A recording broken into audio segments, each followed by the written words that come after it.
जो बोलता है उसका कोई मतलब है। कौन कौन पार्टी में था आप बोले? आरजेडी में था, फिर चलाया था हम लोगों क्या जेडीयू, आप फिर भाग क्यों आ गया? उसका कोई मतलब है? और उसके पिता को कौन लाया था? नमस्कार, आप देख रहे हैं न्यूज फॉर नेशन और मैं हूं सांत्वना आपके साथ। बिहार की महागठबंधन की सरकार एक तरफ तो वहीं विपक्ष की भूमिका में खड़ी बीजेपी एक तरफ, जहां बीजेपी के प्रदेश अध्यक्ष चुने गए सम्राट चौधरी का तेवर इन दिनों सरकार को लेकर बेहद तल्ख नजर आ रहा है।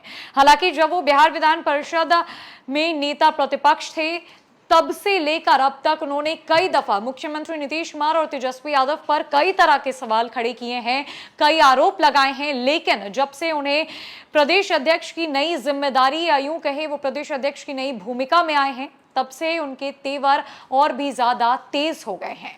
इसको लेकर जहां सासाराम में बीते दिन सम्राट चौधरी ने जमकर प्रदर्शन किया, मुख्यमंत्री नीतीश कुमार को खुली चुनौती दी और महागठबंधन सरकार के खिलाफ नारेबाजी भी की, तो वहीं इस कड़ी में आज प्रदेश के मुख्यमंत्री नीतीश कुमार से जब बीजेपी के प्रदेश अध्यक्ष सम्राट चौधरी को लेकर सवाल किया गया तब उन्होंने पुराना वाकया याद दिलाया, बताया कि किस तरीके से सम्राट चौधरी और मुख्यमंत्री नीतीश कुमार के बीच का द्वंद्व सबकी नजरों के सामने है। चाहे वो बात सदन की हो, जब सम्राट चौधरी ने मुख्यमंत्री नीतीश कुमार पर बड़ा आरोप लगाते हुए यहां तक कह दिया था कि आपने तो राजनीति का डीएनए ही खराब कर दिया। इतना ही नहीं, मुख्यमंत्री नीतीश कुमार ने कई दफा सम्राट चौधरी को समझाने बुझाने की सदन में भी कोशिश की, लेकिन आखिरकार ये लड़ाई सम्राट चौधरी और मुख्यमंत्री नीतीश कुमार की सदन से लेकर सड़क तक होती हुई नजर आती है। वो मुद्दा सासाराम का हो या फिर सदन का हो। ऐसे में जब आज मुख्यमंत्री नीतीश कुमार से सम्राट चौधरी को लेकर सवाल किया गया तो उन्होंने सम्राट चौधरी पर निशाना साधते हुए कहा कि वो क्या कहेंगे जिन्होंने कितनी दफा खुद दल बदला है।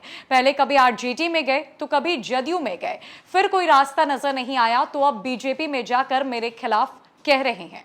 क्या कुछ कहा है मुख्यमंत्री नीतीश कुमार ने सम्राट चौधरी को लेकर, छोड़े जाते उनकी पूरी बात। अब आप भी सोच लीजिए, इसीलिए अरे जो बोलता है उसका कोई मतलब है।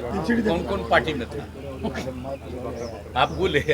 आरजेडी में था, फिर चलाया था हम लोगों क्या जेडीयू, आप फिर भाग क्यों आ गया? उसका कोई मतलब है? और उसके पिता को कौन लाया था? इसीलिए ये सब छोड़ दीजिए। कौन क्या बोलता है, किसी के मन में कोई बात है, उस सब का कोई मतलब नहीं है। कुछ से कुछ बोलता है।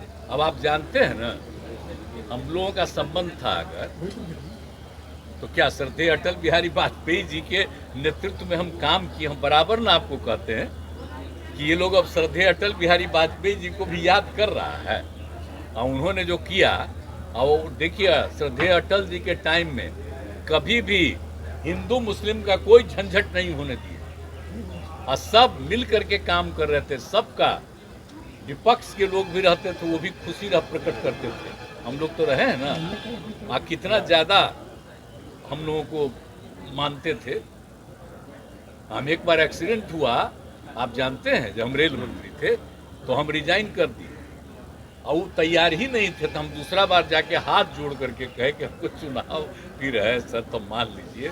तो हमको वो एक्सेप्ट किए। आप सोचिए, तो कोई रिजाइनो करता है? हम लोगों का बतवा भुला जाते हैं कि एक्सीडेंट बहुत बड़ा हुआ था बंगाल में, पश्चिम बंगाल में। हम रेल मंत्री थे तो हम रिजाइन के गए, देखे 100 आदमी मर गया था। तो हमको देख करके इतना बुरा लगा। अब बाद में दोबारा जब हमको किए तो जो हम बनाए योजना, अब सोचिए वो योजना हम लोग बनाए और उसके बाद भी बना, अब कितना बढ़िया हो गया। अब देखते हैं होता है कुछ। कितना हम लोग काम किए, तो हम लोगों के किए हुए काम को, श्रद्धेय अटल बिहारी वाजपेयी जी के काम को इन लोग को याद रखे, कहेगा सब हम ही लोग कर रहे हैं, कुछ नहीं करना। बीजेपी नेता बिहार शरीफ जा रहे हैं।